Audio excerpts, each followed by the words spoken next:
Hello students. तो आज हम ले रहे हैं हमारे क्लास 12th की जो चैप्टर नंबर फर्स्ट हमारा कंटिन्यू कर रखा था हमने, इलेक्ट्रिक चार्ज एंड फील्ड। उसमें आज हम जो टॉपिक इस लेक्चर के अंदर कवर करेंगे वो होगी आपकी प्रॉपर्टीज ऑफ इलेक्ट्रिक चार्जेस की इलेक्ट्रिक चार्जेस की क्या क्या प्रॉपर्टीज होती हैं, and second one is symbol and unit of charges. Topic start करने से पहले मैं आपसे एक रिक्वेस्ट है, अगर आपने हमारे चैनल को सब्सक्राइब नहीं किया है तो प्लीज़ हमारे चैनल को सब्सक्राइब कीजिए, साथ साथ में बेल आइकन और दबाइए, ताकि क्या होगा, अगर आपको न्यू वीडियो अपलोड होगा तो वो आपके पास इमीडिएटली पहुंच जाएगा। ओके, साथ साथ में अगर आपको इस चैप्टर से रिलेटेड या इस वीडियो से रिलेटेड अगर कोई भी क्वेरी है तो प्लीज़ उस क्वेरी को हमारे कमेंट सेक्शन में ज़रूर लिखिए और उस कमेंट का हम ज़रूर रिप्लाई देने का ट्राई करेंगे। ठीक है, thank you. Now topic start करते हैं। हम हमारा जो टॉपिक है वो आज है प्रॉपर्टीज ऑफ इलेक्ट्रिक चार्जेस। इससे पहले वाले जो वीडियोस थे उसमें हमने जो चार्जेस थे उनके बेसिक्स टर्म्स के बारे में पढ़ा था, और चार्जेस एक प्लेस से दूसरी प्लेस में किस तरह से डिस्ट्रीब्यूटेड होते हैं वो चीज़ पढ़ी थी। एंड थर्ड वन की इंसुलेटर और कंडक्टर्स क्या क्या होते हैं। आज हम जो चार्जेस की प्रॉपर्टीज हैं, क्या क्या प्रॉपर्टीज है, एडिक्टिविटी ऑफ चार्जेस की चार्जेस को हम ऐड कैसे करते हैं। अगर हमारे पास एक से ज़्यादा चार्जेस हैं तो उन चार्जेस को हम ऐड कैसे करेंगे। सेकेंड होगा चार्जेस कंजर्व्ड कि चार्जेस हमेशा क्या होते हैं, कंजर्व्ड होते हैं, ना तो उन्हें किसी तरह से हम डिस्ट्रॉय कर सकते हैं और ना ही किसी तरह से हम उन्हें क्रिएट कर सकते हैं। वो हमेशा क्या होंगे, कंजर्व्ड ही रहेंगे, हमेशा कांस्टेंट ही रहेंगे। थर्ड पढ़ेंगे हम क्वांटाइजेशन ऑफ चार्जेस की चार्जेस की जो टर्म है हम किस टाइप से हम निकालेंगे कि हमारे पास कोई एक मेटल है या कोई भी ऑब्जेक्ट है, सब्सटेंस है, उस सब्सटेंस में टोटल नंबर ऑफ चार्ज कितना है, कि उस सब्सटेंस का चार्ज कितना है, वो किस टाइप से निकालेंगे, वो हम प्रॉपर्टीज ऑफ इलेक्ट्रिक चार्जेस के अंदर कवर करेंगे। ओके, सेकेंड में पढ़ेंगे कि इसमें सिंबल क्या होता है चार्जेस का, और उन सभी चार्जेस की यूनिट की अलग अलग यूनिट होती है हमारे पास, SI CGS और अलग अलग यूनिट्स होती हैं। तो सभी में क्या क्या यूनिट्स होंगे उसके, और एक दूसरे के ऊपर किस तरह से वो डिपेंडेंट रहती हैं। ओके, तो सबसे फर्स्ट प्रॉपर्टी ले रहा हूँ मैं, एडिक्टिविटी ऑफ चार्जेस।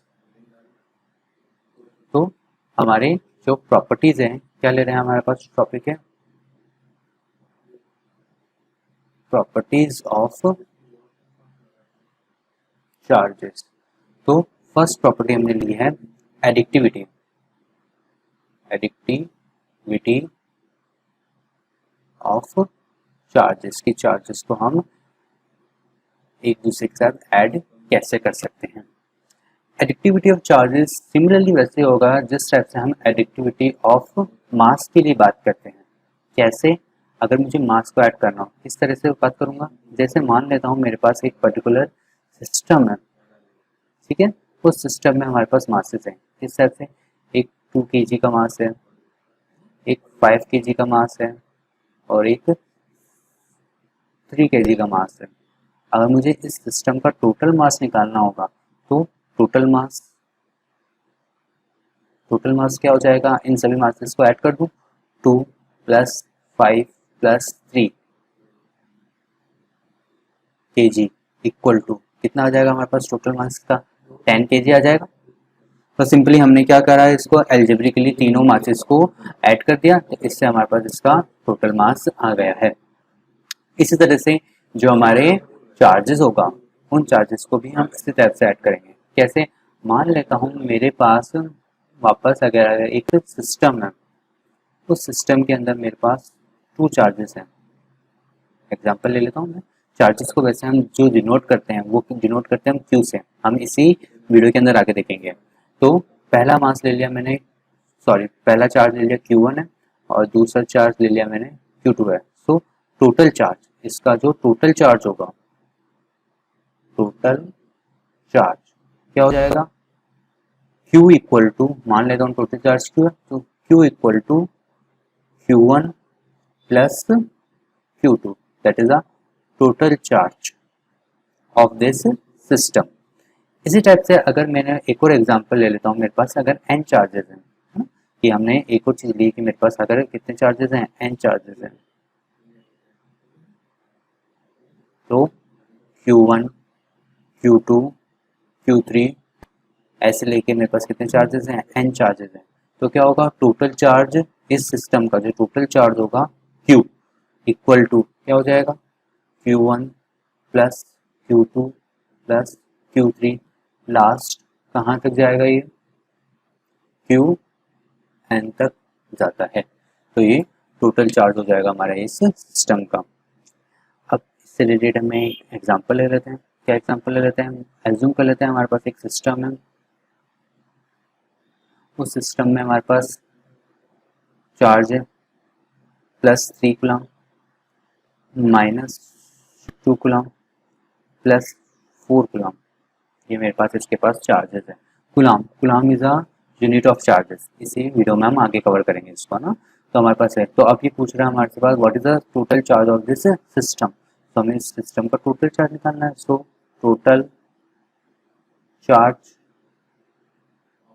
एज्यूम कर लेता हूँ, मेरे पास टोटल चार्ज कितना है, Q इक्वल टू +3 कूलम -2 है, तो इसको हमें कंप्लीटली माइनस आगे लेके चलना होगा, -2 coulomb and +4 coulomb, so +4 coulomb.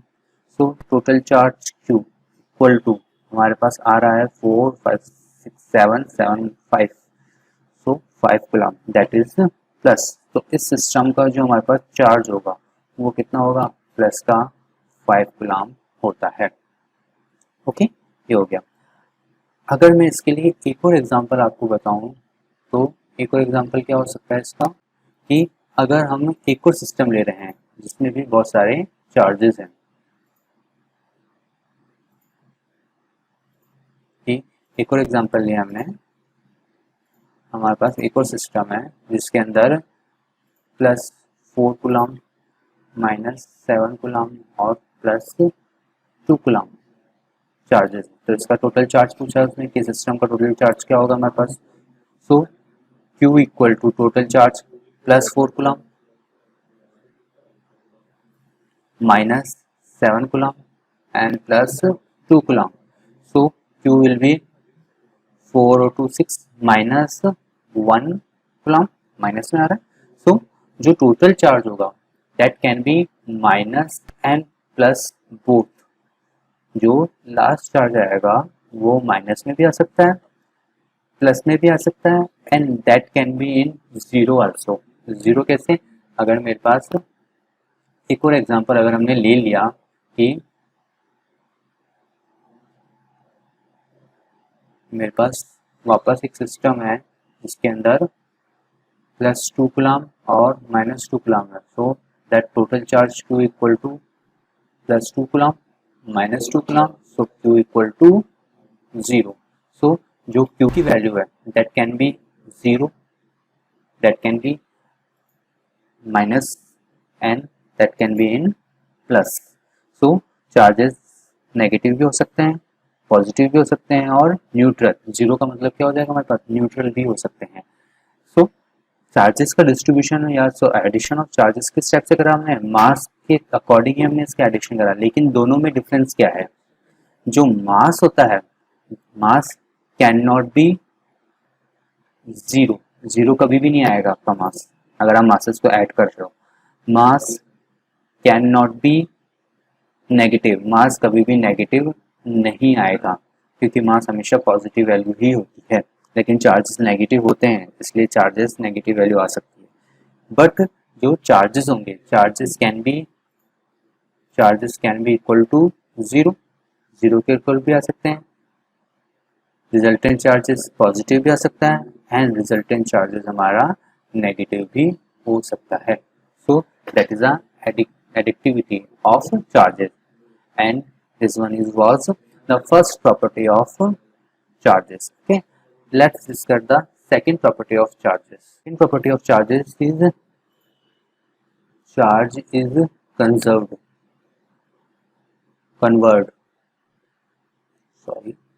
charge is conserved।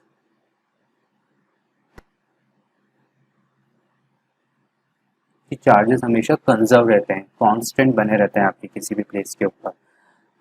Charges conserve को समझने के लिए क्या कर रहा हूँ, देखिए हमने फर्स्ट वीडियो के अंदर जो इस लेक्चर का फर्स्ट वीडियो था उसमें हमने क्या करा था, एक ग्लास रॉड थी उस ग्लास रॉड को हमने क्या करा था, एक सिल्क क्लॉथ से रब किया था। सो आफ्टर द रब क्या हुआ था, इलेक्ट्रॉन्स मूव हो गए थे ग्लास रॉड से सिल्क क्लॉथ में।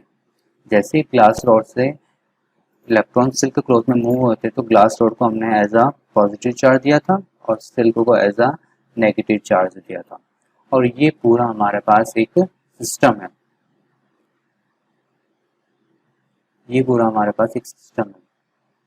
तो अब अगर हम इस सिस्टम के अंदर देखें, इस सिस्टम में देखने पे क्या पता चल रहा है हमारे पास कि जो इलेक्ट्रॉन्स हैं वो एक ऑब्जेक्ट से दूसरे ऑब्जेक्ट में चले गए, लेकिन पूरे सिस्टम में जो नंबर ऑफ इलेक्ट्रॉन्स थे वो अभी भी क्या है, सेम बने हुए हैं। मतलब क्या है, अभी भी क्या है, कांस्टेंट है।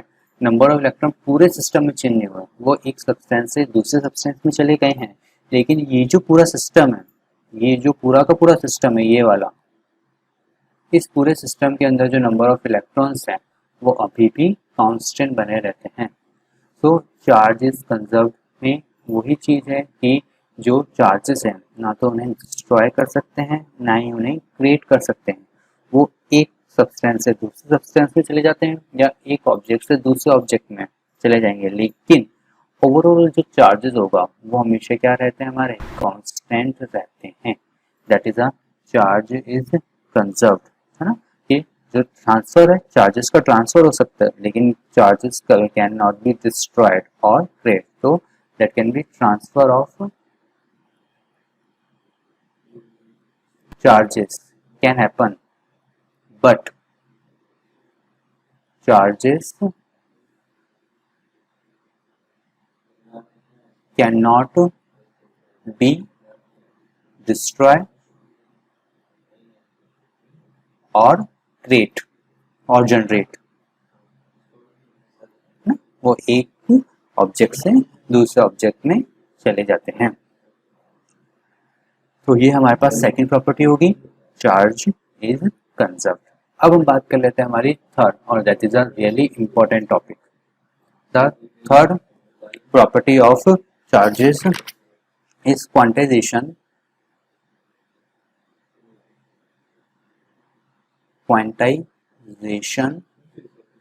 Of charges. देखिए, अगर मुझे थर्ड प्रॉपर्टी को एक एग्जांपल से समझाना हुआ तो कैसे समझाऊंगा।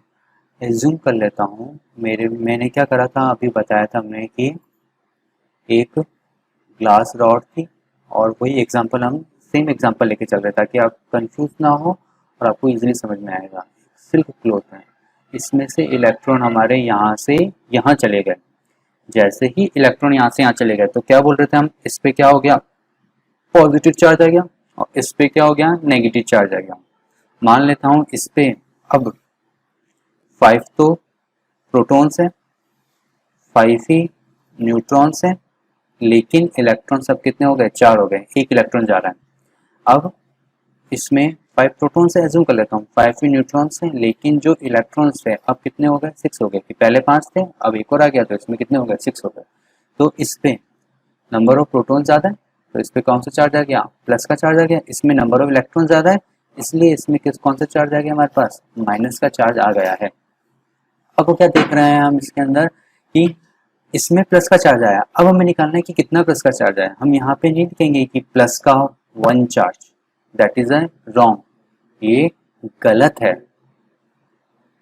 यहाँ पर हम ये नहीं लिखेंगे कि माइनस का 1, माइनस का 1 चार्ज नहीं आया कि एक इलेक्ट्रॉन चला गया तो यहाँ पर माइनस का 1 चार्ज आ गया। ये यहाँ पर ये चीज बिल्कुल गलत है कि एक इलेक्ट्रॉन चला गया तो इस पे +1 आ गया या +1 कूलाम आ गया, इस पे एक इलेक्ट्रॉन आ गया तो माइनस का 1 कूलाम आ गया। ये नहीं होता। इसमें गया क्या है, एक इलेक्ट्रॉन गया है तो हमें इलेक्ट्रॉन के अकॉर्डिंग देखना होगा। तो इलेक्ट्रॉन के अकॉर्डिंग देखने के लिए क्या करेंगे हम, इस पे जो चार्ज आएगा वो क्या आएगा, प्लस का ई चार्ज आएगा। इसके ऊपर, ग्लास के ऊपर पॉजिटिव है तो पॉजिटिव, एक इलेक्ट्रॉन गया तो प्लस का 1 ई। अगर हम इसको और बात करेंगे तो प्लस का क्या आ जाएगा इसके अंदर, 1 ई। और इस पे क्या आएगा, माइनस का 1e आ जाता है। ओके, अब क्या बोल रहा हूँ, अगर मैं इसमें से एक इलेक्ट्रॉन को और यहाँ से यहाँ चला जाता है, ठीक है, अगर एक इलेक्ट्रॉन यहाँ चला जाता है तो अब क्या होगा, इसके अंदर जो नंबर ऑफ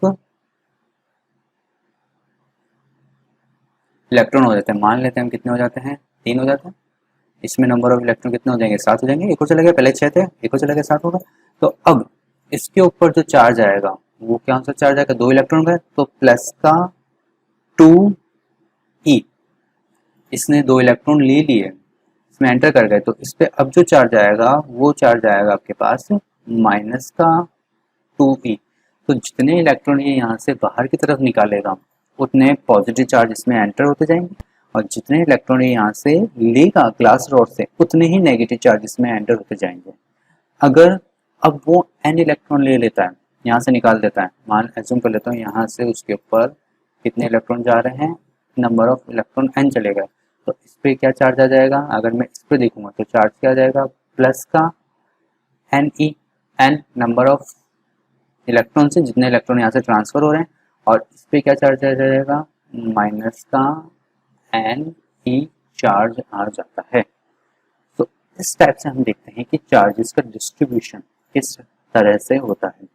इस डिस्ट्रीब्यूशन के लिए फिर क्या हुआ, क्वांटिटेशन चार्जेस कैसे पता चला हमें, Q चार्ज कितना आया, Q इक्वल टू, अगर एक इलेक्ट्रॉन था तो प्लस का 1 ही, 2 इलेक्ट्रॉन गए तो प्लस का 2 ही, इस तरह से n इलेक्ट्रॉन गए तो कितना हो गया, n e plus minus n e, ये हो जाएगा हमारे पास क्वांटाइजेशन ऑफ चार्जेस। ये चार्जेस का क्वांटाइजेशन किस टाइप से होता है। हेयर क्या होगा, हेयर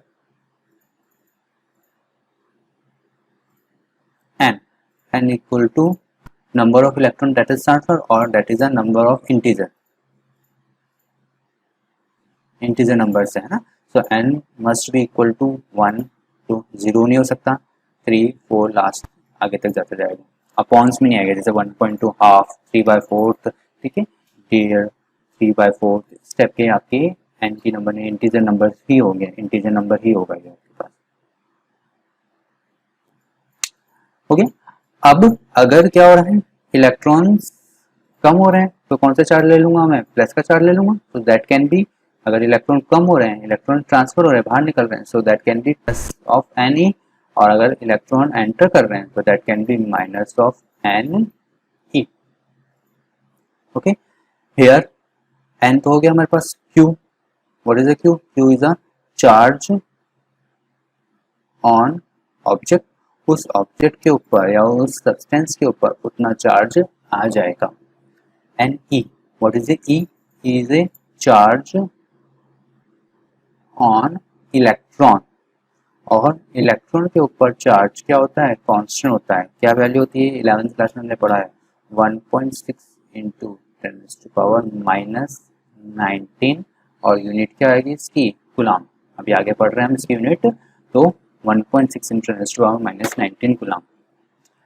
एक अगर मुझे एग्जांपल लेना हो, क्या एग्जांपल ले सकता हूँ, अगर मेरे पास एग्जांपल ले लेता हूँ कि ग्लास रॉड में से 2 इलेक्ट्रॉन अगर मैंने सिल्क क्लॉथ में डाले तो what is the charge on a glass rod, transfer हो रहे हैं ग्लास रॉड में से सिल्क में, तो what is the charge on glass rod. So here number of electron that is transfer n equal to 2।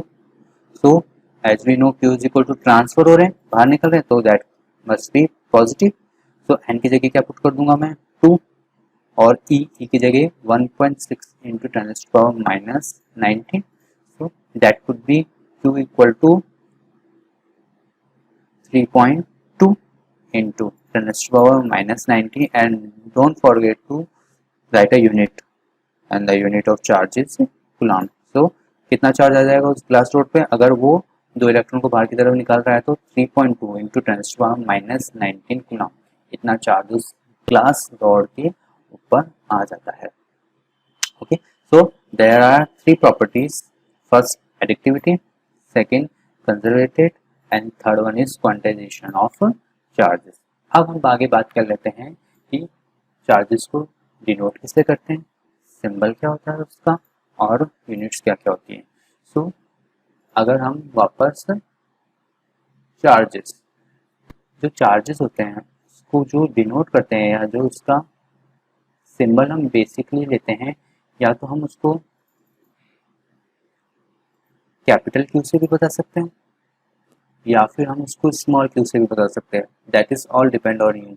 वैसे बेसिकली हम small you से बताते हैं, लेकिन आप कैपिटल यू से भी बता सकते हैं इसको, और स्मॉल यू से भी डिनोट कर सकते हैं। तो that is a symbol of charges. अब आगे हम बात कर लेते हैं यूनिट की। यूनिट में अगर हम बात करें तो जो उसकी एस आई यूनिट है वो है उसकी कूलम। बात करिए तो जो एस आई यूनिट है वो क्या है, इसकी कूलम, कूलम्स। ठीक है, ये इसकी एस आई यूनिट हो गई, एस आई यूनिट होगी इसकी कूलम। और जो कूलम है उसका जो सिंबल होता है,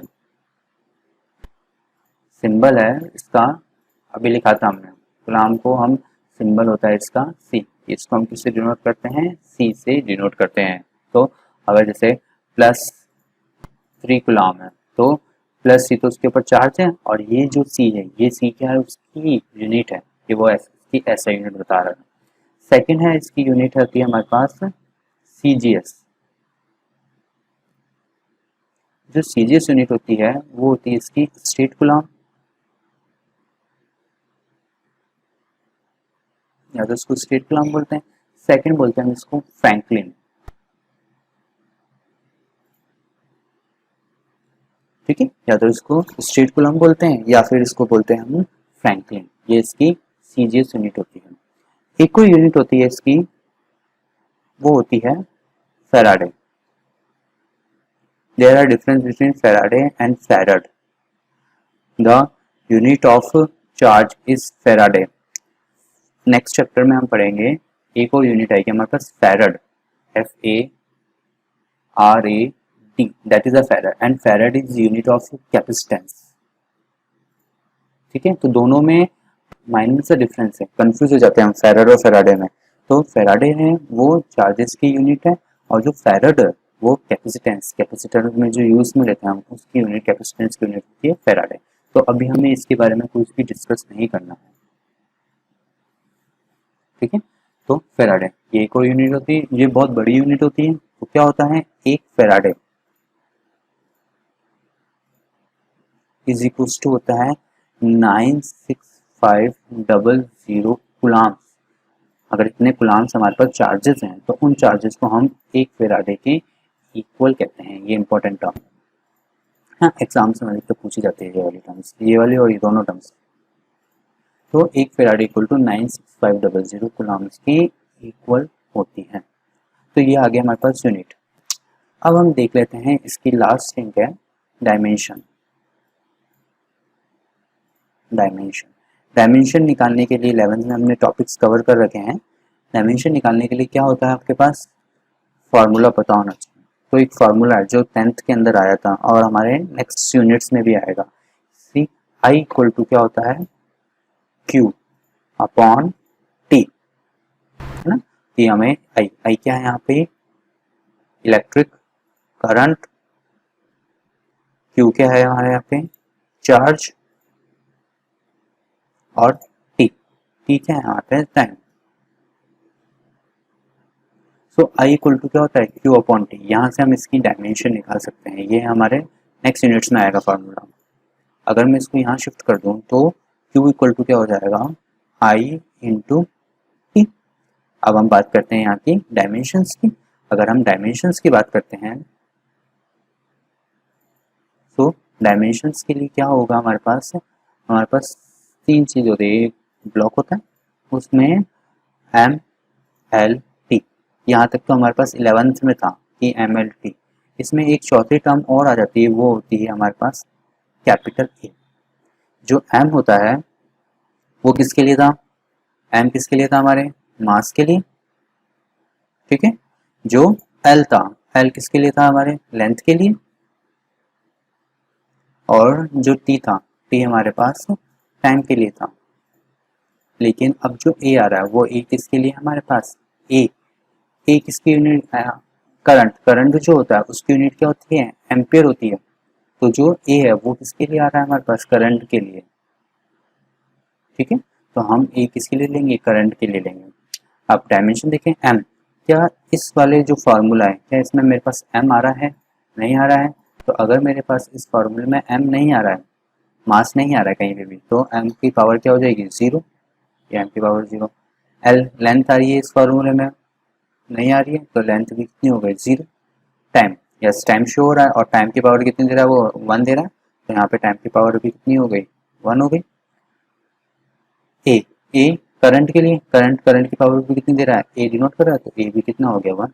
तो जो चार्ज है उस चार्ज की डायमेंशन है वो डायमेंशन क्या हो जाएगी उस चार्ज की, M zero, L zero, P power one और A raise to power one, that is the dimension of charges.